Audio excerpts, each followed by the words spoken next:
Bonjour, nous allons traiter à ce niveau-là le logiciel FreeMind, qui est un logiciel de description d'une carte heuristique. Et pour cela, on commence par l'ouverture d'un nouveau fichier. Et là, on ne parlera pas de fichier. On parle de carte mentale. Je vais agrandir pour voir. Là, comme vous voyez, nous sommes ici, à ce niveau-là, en train de créer une nouvelle carte mentale. Dans cette carte mentale, nous pouvons avoir des concepts, nous pouvons avoir des études de cas, nous pouvons présenter toutes les études et aussi les différentes définitions qu'on peut avoir d'une manière spécifique et relative à un sujet donné. Alors, pour pouvoir traiter ce cas-là, notre objectif est de préciser l'utilisation de FreeMind. Alors, on commence par F2. Là, je vais appuyer sur F2. Quand j'appuie sur F2, c'est pour modifier le contenu d'une cellule. Là, je vais mettre là mon sujet. Généralement, ça peut être, si on est dans un cours, c'est le titre du cours. Si on est dans une problématique, le titre du sujet de la problématique, etc. Et je n'ai à maîtriser d'abord deux touches principales. La touche insérer. Là, j'ai appuyé sur insérer. Voilà, j'ai mis insérer pour créer. J'ai appuyé sur insert, insérer, pour créer un fils. Et quand j'appuie sur entrée, là j'ai appuyé sur entrée, c'est pour créer un frère. Regardez là, j'ai appuyé sur le frère. Alors, je peux sélectionner un élément, le mettre à gauche. Et celui-là, je l'ai mis à gauche. Mais là, j'ai oublié une autre touche que je vais préciser, c'est la touche F2 que je viens de présenter au début. La touche F2, c'est pour modifier le texte. Modifier le texte. Et je vais ramener ceci à gauche. Et je dirais toute cette partie-là, c'est pour traiter quoi? Les touches. Alors, je prends le tout. 1, 2, 3. J'ai sélectionné en appuyant sur Shift. Et je prends l'ensemble et je le mettrai à droite. Et voilà, je me retrouve toutes les touches que je vais manipuler. Et sans oublier à chaque fois que si je veux avoir le père, je vais mettre Shift. Si je veux avoir le grand frère, je vais mettre Shift entrée.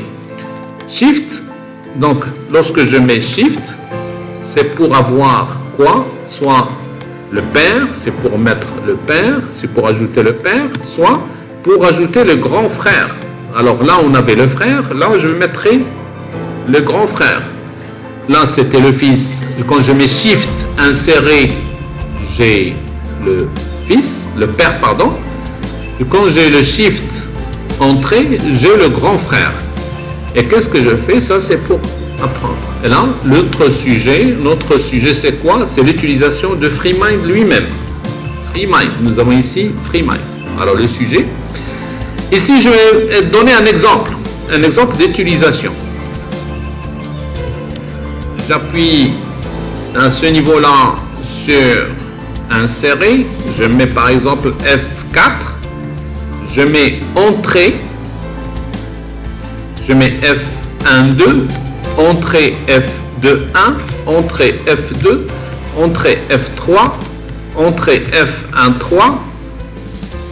Entrée F1, 1. Entrée F1. Et je peux réduire. Regardez, lorsqu'on est à un niveau très développé, je peux réduire.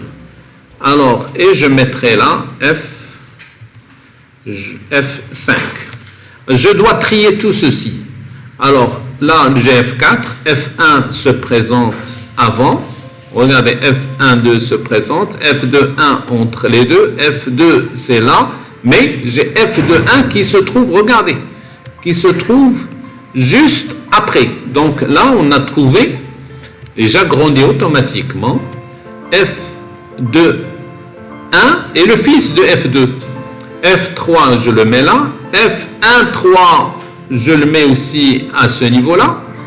F1, 1, il est là. F1, c'est le pair, regardez, je sélectionne les 3, c'est le pair de F1. Et nous avons présenté cet exemple. Donc là, c'est pour montrer tout simplement que l'utilisation de FreeMind est facile. Alors, j'ai mis comme ça. Voilà, l'utilisation de FreeMind. Alors, j'étais en majuscule, c'est pas grave. De FreeMind est facile. Alors, pour cela, on est amené à utiliser convenablement FreeMind pour à la fois des objectifs de présentation d'idées, présentation d'un sujet qui sont complexes et présentation aussi de cours. Le FreeMind est une représentation d'une carte mentale, sans oublier que je peux venir le sauvegarder. Alors pour cela, je vous invite énormément à partager cette vidéo-là pour ceux qui se les intéressent. Et si vous voulez avoir beaucoup plus d'explications, vous pouvez me contacter à gouram@polysourcing.com.